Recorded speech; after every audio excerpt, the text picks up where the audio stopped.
Hey guys, welcome to the Field of 68 YouTube channel. If you like what you see here, hit that subscribe button and you'll get more college basketball content just like this.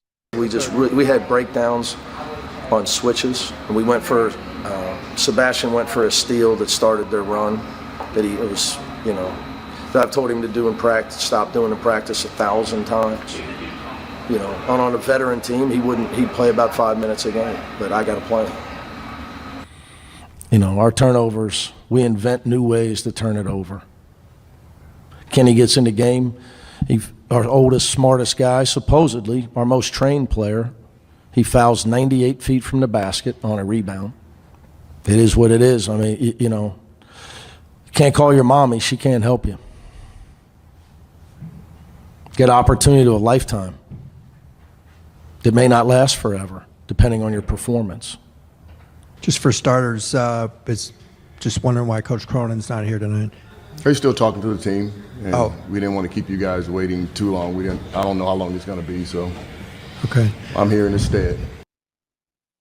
So the You assistant got to coach show there. up, man. Come on. Man, What are we that is- doing? I've never- What is I it mean, with these head like coaches? this just opening sitting there- segment is batshit crazy. I mean, this is insane. We got assistant coaches out here doing head coach responsibilities. It's crazy. Come on, man. What are we doing? Maybe here's I'm the just worst used one. to it.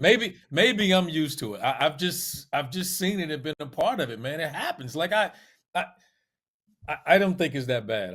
I'm sorry.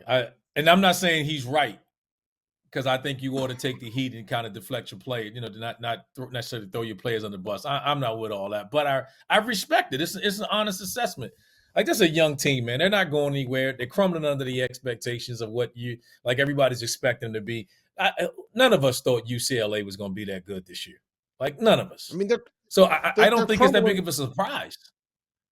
I think it's a surprise in how bad they are. They just got beat by Cal the first time Cal won a Pac-12 game in 19 games. They've lost 4 in a row at Pauley Pavilion, which is frankly unacceptable, man. Like, look, it's I agree. I understand being frustrated with having a bunch of freshmen, but what you did this offseason, Mick, was you went out and you bet big on being able to get a bunch of 18 and 19-year-olds, some of whom may not speak all that great of English, onto your campus in August and teach them the American culture, the American style of basketball, the American way to go to class, the American way to play, what you want out of a player, what the stuff that you says, your basketball terminology, what that means. Freshmen are freshmen, right? It always takes freshmen a while to adjust. You just got to, you're going to magnify that when you're pulling freshmen out of Europe and asking them to come over here and try to figure out the language first. Like, I understand you're frustrated, but when you're throwing your players under the bus like this, to me, that's just unacceptable, man. He had one quote, and I'm not going to say who it was about, but he said, "That's on him. It's not on me." Come on, man. Like, you can't do that to your players publicly and then not show up in the press conference. That's just I was going to He say, should be RC, criticized I was for going to say He should be that crushed for that is the piece of it. He has the I agree liberty with to you on say it. he has to show up. That's agree. unacceptable for a person in authority to not show up. No, listen, I'm not defending it. I'm just saying I've seen it before. I'm not saying I defend it. Like you're the head of this. Like, you got to be out there and just say, hey, you got to stand in front of this, because no matter what, however frustrated he is, you pick these players to be here. So I mean, just chalk it up. I just think you will. I think it should be a little different. I mean, look, you had a hell of a year. Nobody's questioning this dude. He's one of the best coaches in the country. This is a young team. You're not winning. They're not that talented enough that you're going to win. Just chalk it up, change it, have a little bit more fun. I think it's just too. This isn't a surprise. No one expected this team to be very good. If you guys did, tell me, because I didn't expect it. I didn't. Well, think it's more like, did you expect them to be 6-9 with losses to Cal and Cal State Northridge, and just how it? You know what I'm saying? When you're this young, yes, because Cal went to the portal. They're not a young team, so now you're playing kids against older men. With Jordan and Jalen Cone and those guys, they got transfers. They got 5th-year guys there. So I'm playing some 18 like that happened. Now again, it's UCLA. We're not 9. But if we were to remove the UCLA and just say, hey, you throw some 18-year-olds out there, that's not the number 1 or number 2 ranked recruiting class in the country, This isn't Amari Bailey and a bunch of other guys coming in there. This is the number 1 recruiting class in the country. This ain't it.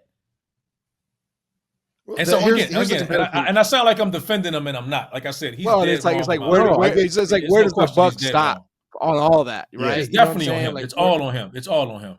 It's all on him. But here's the comparison that I would make, and I think it's an apt one. Look at what Sean Miller's dealing with at Xavier, right?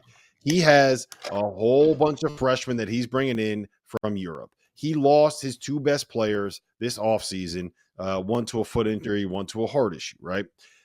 He understands that he's in a position where it's probably not going to be a Big East title contending team, and he's going to have his work cut out for him to get to the tournament, right? He knows what he's got there. You don't see him coming out in press conference and absolutely killing his kids. You don't see him making these statements and doing it the way that Mick is. And I think that part of the reason why we're seeing them lose some of these games is because they are hearing their coach go out there publicly and kill him. How do you have any confidence? Why do you want to play for that guy? Like, why do you want to go out there and bust your ass to try to make that diamond play or try to make that rotation to try to get better? They're probably just sitting there like, yo, fuck Mick Cronin, man. Like, I don't want to deal with this shit. Like, what? I came all the way over from Turkey to deal with this. Yeah. In this day and age, I mean, for real, that's a conversation. No. Because our guy up the road at Michigan State does the same thing now, but he seems to have a relationship with his players. He's got a title.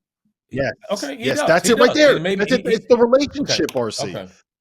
But so we don't know that if he don't have a relationship with those guys. So that's my whole point. We don't know if Mick Cronin doesn't have that relationship. And I got to stop this because it sounds like I'm defending him. It sounds like I'm defending him. I'm just going against Rob. RC, I'm really just going against Rob. Are you like a consultant for the UCLA staff, bro? I'm like, yeah. Hey, listen, I'm just going against Rob, man.